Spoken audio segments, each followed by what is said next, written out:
दोस्तों नमस्कार। जरा एक बात सोचिए, आप देश की सबसे बड़ी अदालत में जज बन करके बैठे हैं। आपके सामने एक याचिका आई जिसमें बीजेपी का एक कार्यकर्ता कर्नाटक से लखनऊ पहुंच करके देश के नेता प्रतिपक्ष के खिलाफ आय से अधिक संपत्ति का आरोप लगा रहा है।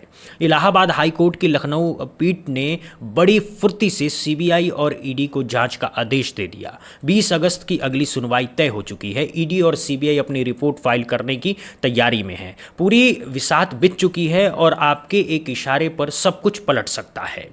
अब आप क्या करेंगे? या तो आप हवा के साथ बहते हुए सब कुछ चलने देंगे या फिर आप अपने पद की गरिमा के मुताबिक फैसला लेंगे और साफ शब्दों में कहेंगे कि जो हो रहा है वो कानून की परंपरा के खिलाफ है। जी हाँ, यही किया है भारत के मुख्य न्यायाधीश सूर्यकांत जी ने। 17 अगस्त 2026 को उन्होंने न सिर्फ इलाहाबाद हाई कोर्ट की पूरी कार्रवाई पर रोक लगा दी बल्कि सीबीआई और ईडी को भी साफ हिदायत दे दी कि आप कोई रिपोर्ट किसी भी अधिकारी के सामने पेश नहीं करेंगे। और सबसे बड़ी बात, उन्होंने सीबीआई को उसकी अपनी कुर्सी पर बिठा करके पूछ लिया कि अगर मामला इतना ही गंभीर था तो अब तक आप चुप क्यों बैठे थे?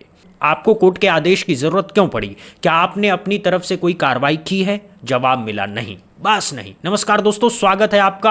आज हम इसी पूरी कहानी पर बात करेंगे कि कैसे राहुल गांधी के पीछे लगाई गई एक बड़ी साजिश पहले ही दौर में धराशायी हो गई है और कैसे इस पूरे प्रकरण ने मोदी सरकार की एक बड़ी रणनीति की पोल खोल दी है।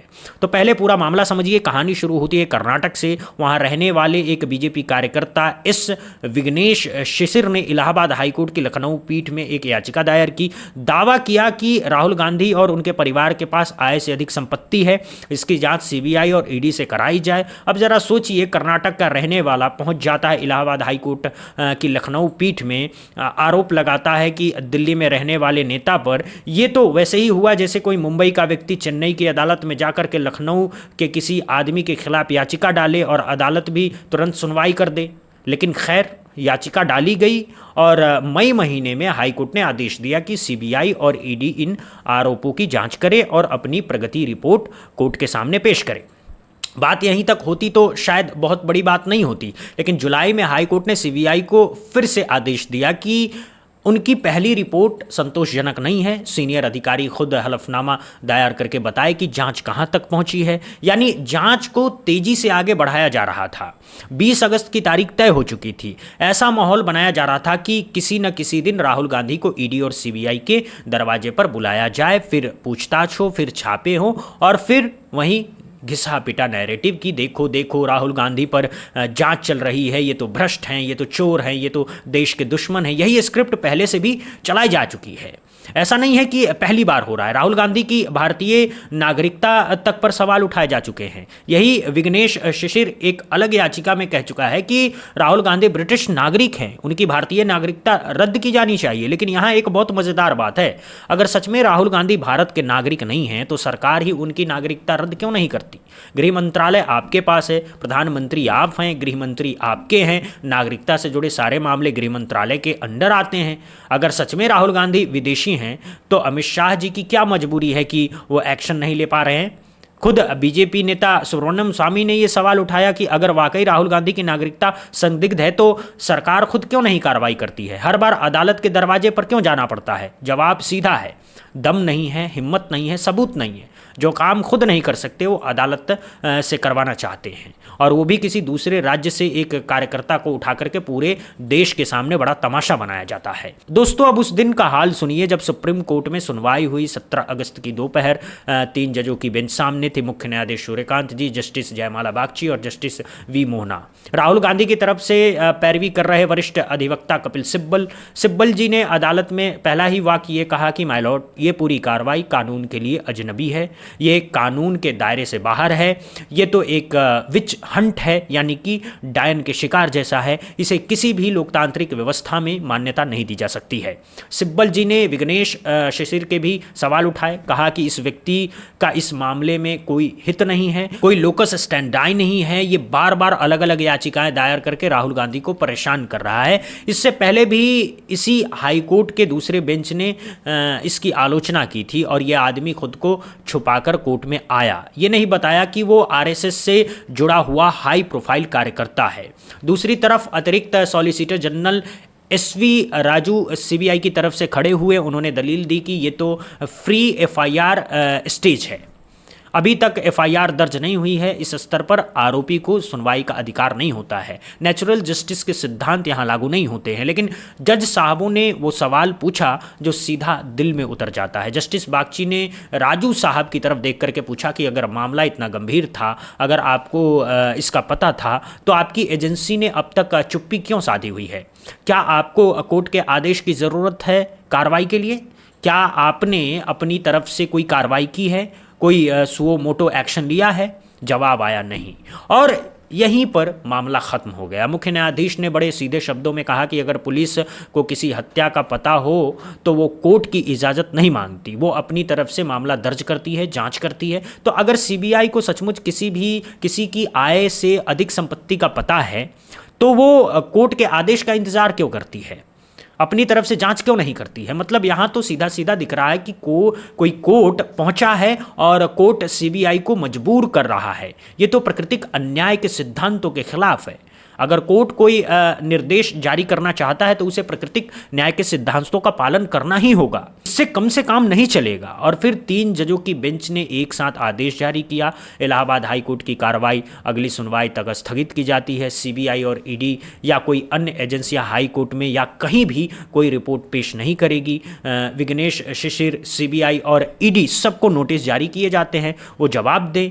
इसके साथ ही राहुल गांधी की तरफ से एक और याचिका दायर हुई जिसमें मांग की गई कि पूरा केस इलाहाबाद हाई कोर्ट से हटा करके दिल्ली हाई कोर्ट में ट्रांसफर कर दिया जाए, क्योंकि जिस माहौल में लखनऊ पीठ में सुनवाई हो रही थी वो निष्पक्ष नहीं था।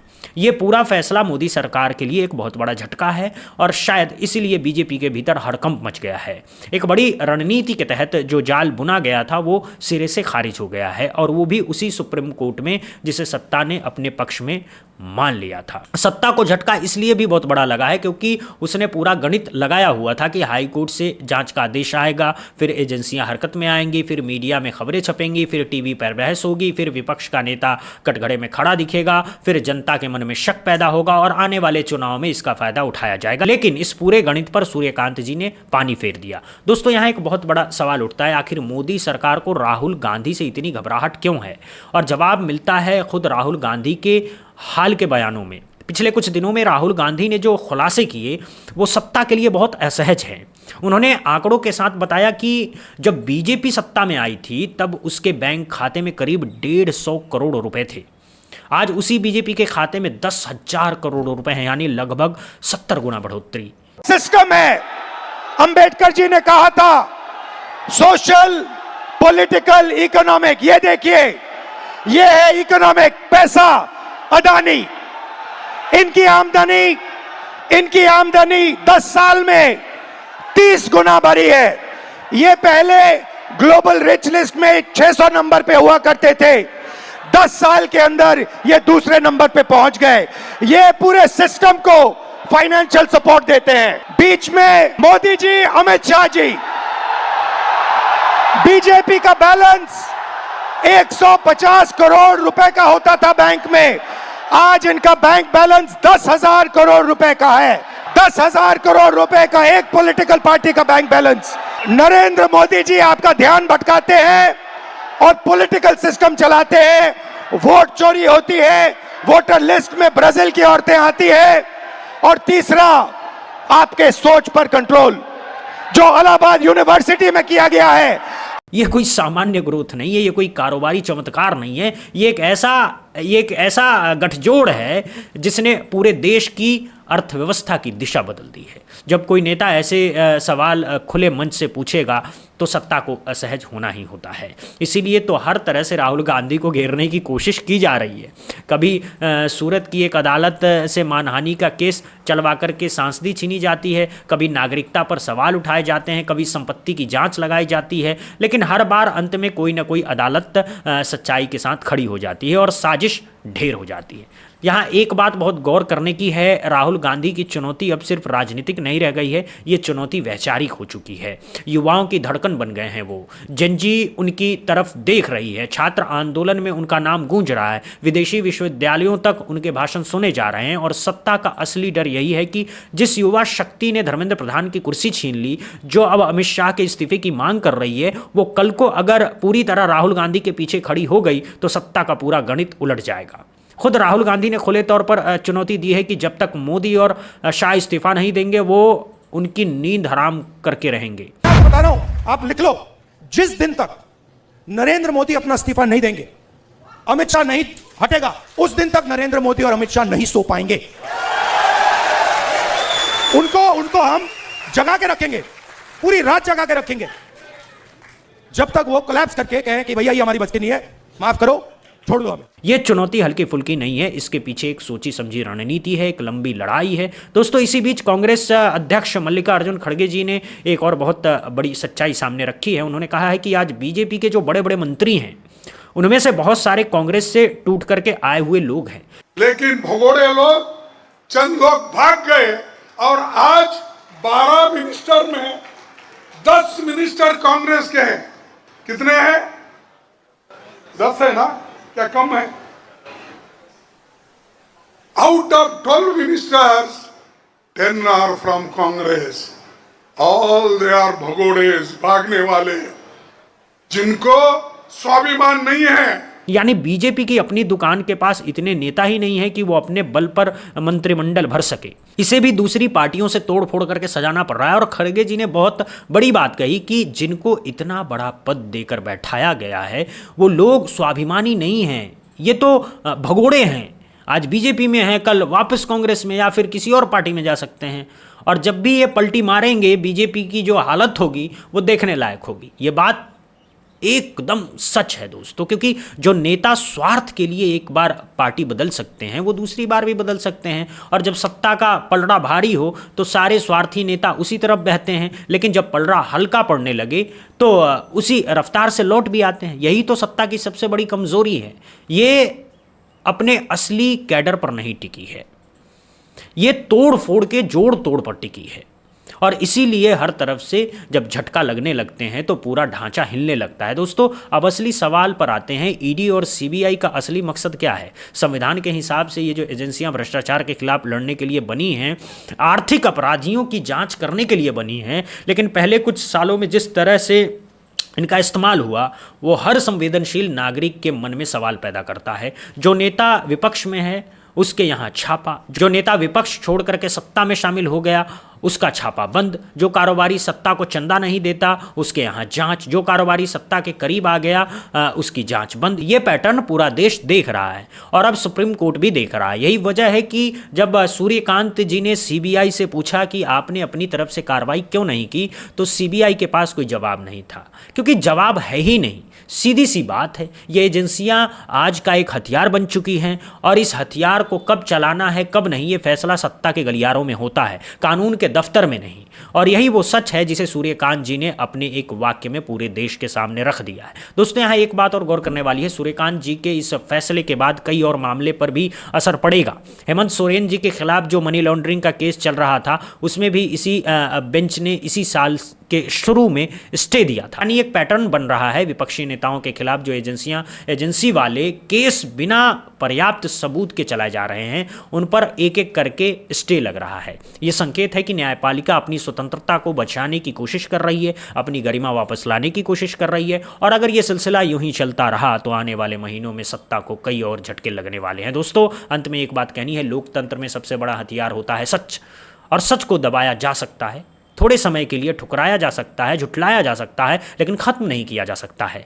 मोदी सरकार ने पिछले 12 साल में जितने भी हथकंडे अपनाए हैं, चाहे मीडिया पर नियंत्रण हो, चाहे एजेंसियों का दुरुपयोग हो, चाहे न्यायपालिका पर दबाव बनाने की कोशिश हो, चाहे आईटी सेल का जाल हो, सब कुछ धीरे धीरे बेनकाब हो रहा है। और सबसे बड़ी बात, इस बार का विपक्ष कमजोर नहीं है, इस बार का विपक्ष झुकने वाला नहीं है, इस बार का विपक्ष हर मोर्चे पर लड़ने की तैयारी में है। राहुल गांधी ने कह दिया है कि वो नरेंद्र मोदी और अमित शाह की नींद हराम कर देंगे।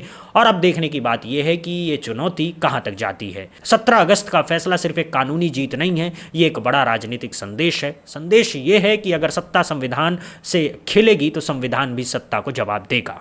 संदेश ये है कि अगर एजेंसियां हथियार बनेंगी तो अदालतें ढाल बनेगी। संदेश ये है कि अगर कोई विपक्षी नेता सच बोलेगा तो उसे परेशान करने की हर कोशिश आखिरकार असफल होगी। 2029 के चुनाव में अभी 3.5 साल हैं और अगर सत्ता का यही रवैया रहा तो ये तीसरा टर्म भी शायद पूरा ना हो पाए। ये कहना गलत नहीं होगा। जनजी सड़क पर है, विपक्ष एकजुट है, न्यायपालिका सतर्क है और जनता जाग रही है। ऐसे में कोई भी सरकार कब तक टिक सकती है ये तो वक्त बताएगा, लेकिन एक बात तय है, अब वो पहले जैसा माहौल नहीं रहा। अब वो फैसले का मूल्यांकन हो रहा है, अब हर फैसले का मूल्यांकन हो रहा है, अब हर कदम पर सवाल उठाए जा रहे हैं और सत्ता के लिए जवाब देना मुश्किल होता जा रहा है। तो आप बताइए कमेंट में, आपको क्या लगता है? क्या सूर्यकांत जी का ये फैसला सत्ता के लिए सबक बनेगा? क्या ईडी और सीबीआई अब अपनी असली भूमिका में वापस लौटेंगी? क्या राहुल गांधी की चुनौती मोदी सरकार को झुका पाएगी? और सबसे बड़ी बात, आपके हिसाब से इन एजेंसियों की जाँच किसके पीछे लगनी चाहिए, राहुल गांधी या फिर मोदी और शाह के? आपकी राय हमारे लिए बहुत ज़रूरी है, ज़रूर लिखिएगा। वीडियो पसंद आया तो लाइक कीजिए, चैनल को सब्सक्राइब कीजिए, घंटी का बटन दबाना बिल्कुल मत भूलिएगा ताकि हर बड़ी खबर सबसे पहले आप तक पहुंचती रहे। मिलते हैं अगली वीडियो में, तब तक के लिए जय हिंद, जय भारत, वंदे मातरम।